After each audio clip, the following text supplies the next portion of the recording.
안녕하세요 여러분. 벌써 세 번째 벵가리의 금연상담소 보이는 라디오에 오신 것을 환영합니다. 어김없이 오늘의 첫 번째 코너 생생금연 정보톡톡 시간인데요. 오늘은 국가금연 지원 서비스에 대해서 알려드리려고 합니다. 자, 여기서 막간을 이용한 문제입니다.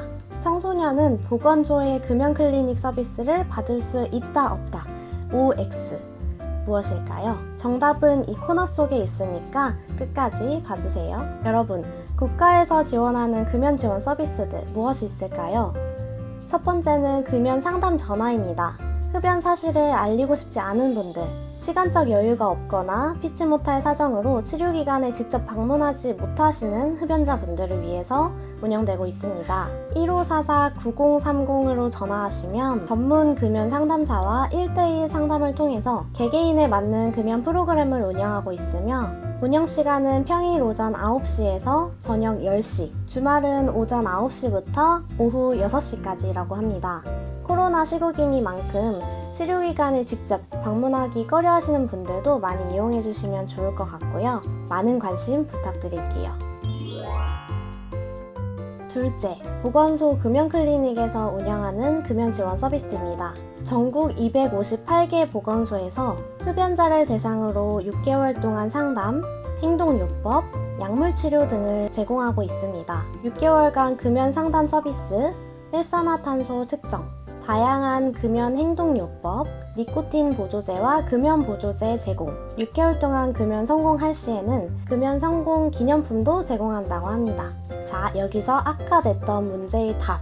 보건소 금연 클리닉에서는 청소년인 경우에도 서비스를 제공받을 수 있습니다. 또 주민등록상 지역 주민이 아닌 경우에도 서비스 제공을 받을 수 있다고 합니다. 그러나 현재 코로나19로 인해서 서비스를 진행하지 않는 곳도 있을 수 있으니까요. 각 지역의 보건소에 문의하셔서 이용하시면 좋을 것 같습니다.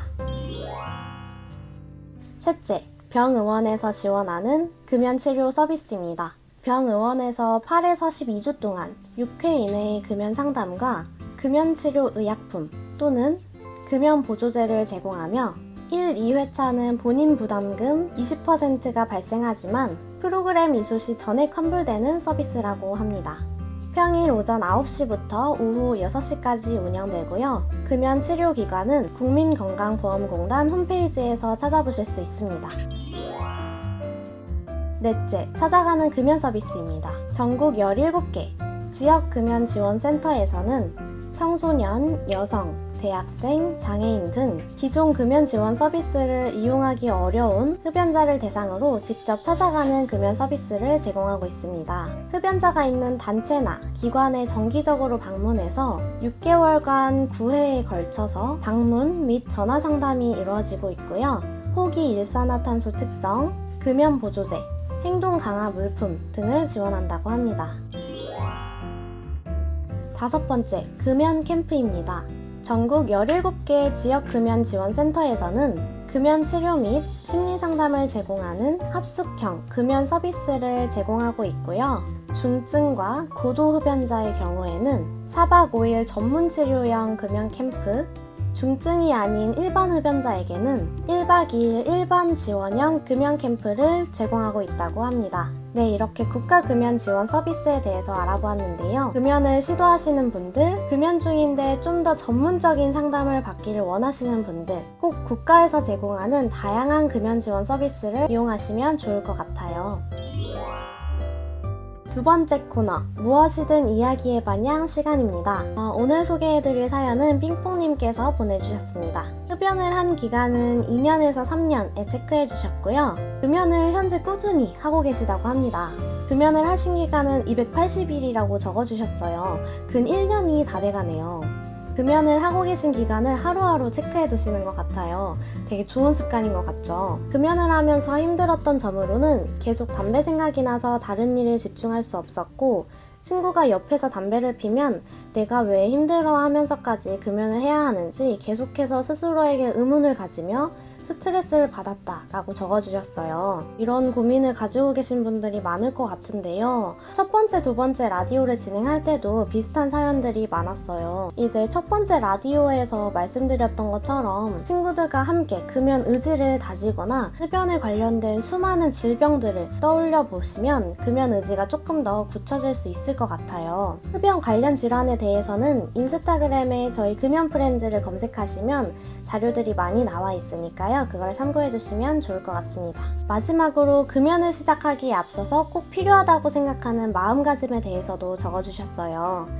피는 횟수를 조금씩 줄여나가는 것이 아니라 한 번에 끊을 생각을 해야 한다고 적어주셨고, 줄이면 줄인 수대로 꼬박꼬박 찾아서 피게 되기 때문이라고 아주 현실적인 해결책을 작성해 주셨습니다. 삥뽕님께서 말씀해 주신 이런 마음가짐처럼 한 번 끊을 때는 정말 독하게 마음먹고 확 끊으셨으면 좋겠습니다.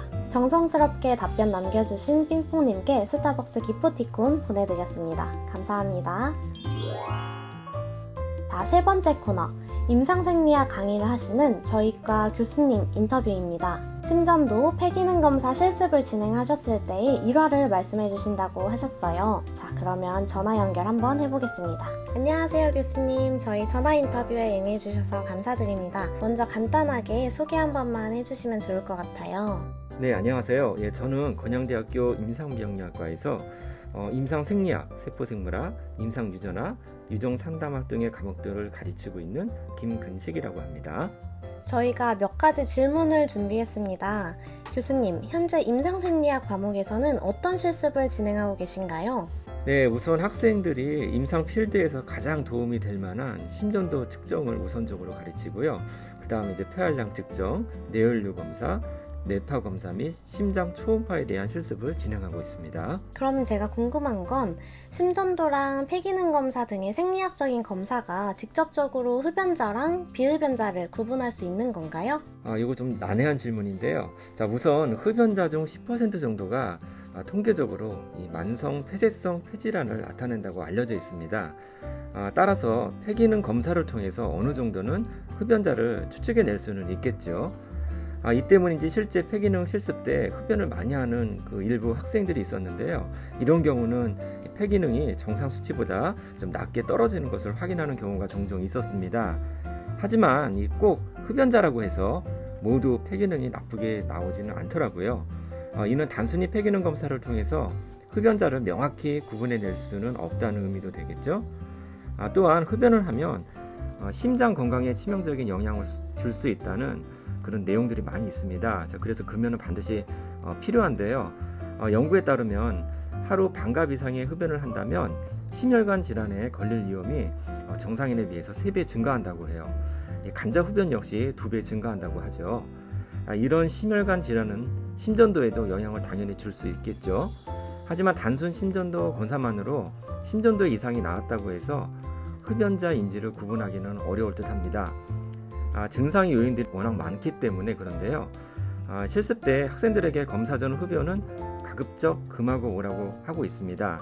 이는 검사 결과에 어느 정도 영향을 줄 수 있기 때문인데, 아마도 병원에서의 모든 검사 또한 이 검사 전 흡연은 못하게 하고 있는 이유도 이 때문이 아닌가 싶네요. 질문에 대한 대답을 좀 정리하자면, 심전도 검사 및 폐기능 검사 실습을 통해서 비흡연자와 흡연자를 완전히 구분하지는 못하지만 검사 결과에 어느 정도 영향을 줄 수 있다는 점은 이야기해주고 싶습니다. 단순하게 폐기능 검사나 심전도만으로는 이제 흡연자랑 비흡연자를 명확하게 구분할 수는 없는 거군요. 그래도 흡연이 인체에 좋지 않은 영향을 미치고 그로 인해서 이러한 생리학적 검사에서도 어느 정도 영향을 끼칠 수 있다라고 말씀하셨으니까 흡연을 하시는 분들도 이제는 금연을 생각하셨으면 좋겠습니다. 네, 교수님, 이제 마지막으로 현재 흡연을 하시는 분들께 한마디 부탁드릴게요. 네, 이거 꼭 중요한 얘기인데요. 비록 심전도 폐기능 검사가 흡연자와 비흡연자를 구분하는 집중적인 그런 지표는 아니지만 어떤 검사 결과에 영향을 줄 수는 있습니다. 또한 흡연은요, 관상동맥 질환인 협심증, 심근경색, 그리고 폐암 등을 발생시킬 수 있으니까요. 특히 폐암의 약 70% 이상이 흡연과 관련이 있다고 이미 알려져 있습니다. 금연이 폐암을 예방하는 최선의 방법임을 알려드리고 싶네요. 한 예로 흡연자가 20년 정도를 금연하였을 때 폐암 유병률이 정상 수준으로 내려간다고 하니까 아무래도 금연은 빠를수록 좋을 것 같습니다. 자, 꼭 금연을 성공하셔서 각종 질병으로부터 한 걸음씩 멀어지셔서 건강한 삶을 유지하셨으면 좋겠어요. 네, 교수님께서 말씀하셨듯이 심혈관 질환이나 폐암 등 흡연은 우리 몸에 좋을 것이 하나도 없기 때문에 우리 모두 꼭 노담합시다. 교수님 좋은 말씀 감사드립니다. 네, 감사합니다. 네, 이렇게 마지막 코너까지 무사히 마쳤습니다. 지금까지 영상 시청해주신 분들 모두 감사드리고요. 저희는 다음 영상에서 뵐게요. 좋아요와 구독, 알림 설정까지 부탁드려요. 감사합니다.